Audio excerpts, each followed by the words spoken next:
Assalamualaikum warahmatullahi wabarakatuh. Kali ini kami akan membahas tentang parenting menurut teori Erik Erikson. Erik Erikson merupakan tokoh penting yang menetapkan bahwa perkembangan psikologis manusia terbagi dalam 8 tahapan.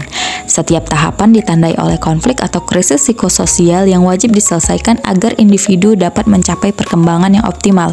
3 tahap awal yaitu trust versus mistrust, autonomy versus shame and doubt, dan initiative versus guilt yang terjadi pada masa bayi hingga anak usia dini.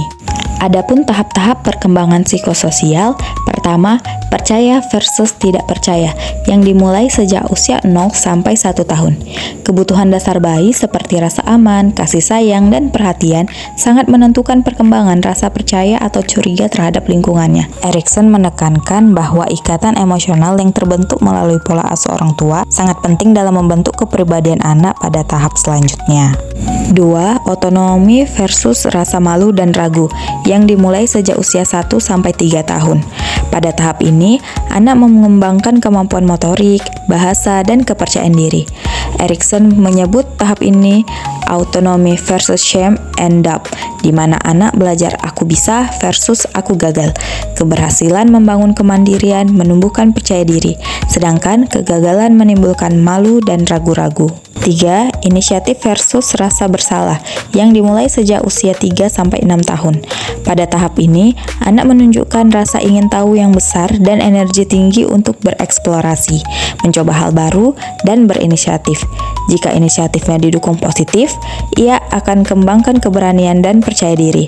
Namun, jika ditekan atau dianggap salah, ia bisa merasa bersalah dan kehilangan motivasi. Keempat, ada ketekunan versus rendah diri yang dimulai sejak usia 6 sampai 12 tahun.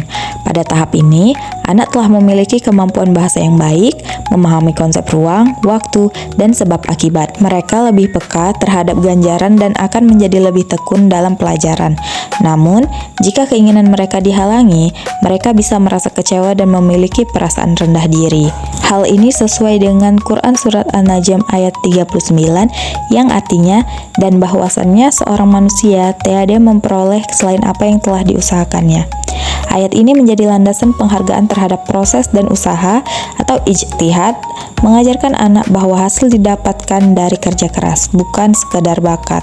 5. Kebingungan identitas diri dan peran yang dimulai sejak usia 12 sampai dengan 18 tahun.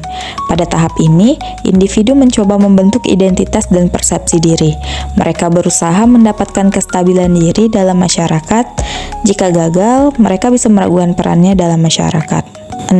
Keintiman versus isolasi yang dimulai sejak usia 18 sampai dengan 35 tahun. Pada tahap dewasa awal, individu memerlukan hubungan yang akrab dengan orang lain. Jika gagal, mereka bisa mengalami pengasingan diri. Ketujuh, ada generativitas versus stagnasi yang dimulai sejak usia 35 sampai dengan 60 tahun. Pada tahap dewasa, individu diharapkan dapat bertanggung jawab dan melakukan pekerjaan yang baik. Jika gagal, mereka bisa menjadi individu yang egois dan merasa kecewa dengan hidupnya. Kedelapan, integritas dan keputusasaan ego yang ditandai pada masa dewasa akhir. Pada tahap dewasa akhir, individu menerima kehidupan sebagai proses alami dan melakukan refleksi diri. Jika puas dengan hidupnya, mereka mencapai rasa kesepaduan. Jika tidak, mereka bisa merasa putus asa. Kemudian ada pengasuhan berbasis teori Erikson yang terbagi menjadi beberapa tahapan. Tahap 1, pertama, segera merespon kebutuhan bayi, misalnya ketika lapar, sakit, dan tidak nyaman atau butuh sentuhan. Kedua, ciptakan rasa aman bagi anak melalui sentuhan lembut, suara yang menenangkan, dan rutinitas yang stabil.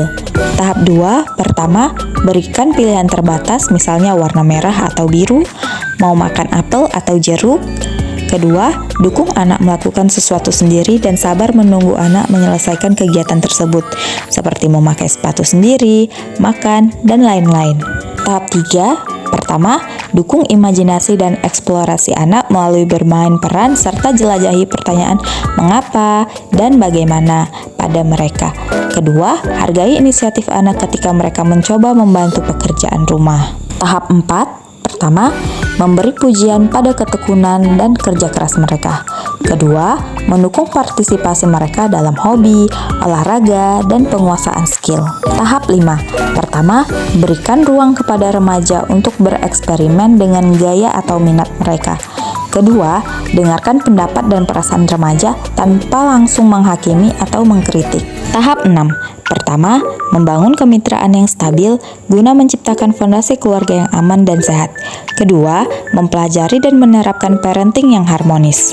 Tahap 7. Pertama, memberikan bimbingan bukan perintah.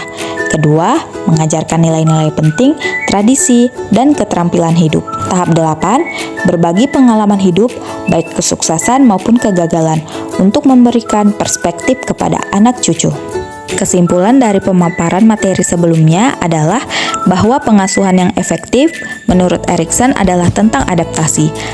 Orang tua perlu menyesuaikan gaya dan fokus mereka seiring anak berpindah dari satu krisis psikososial ke krisis berikutnya.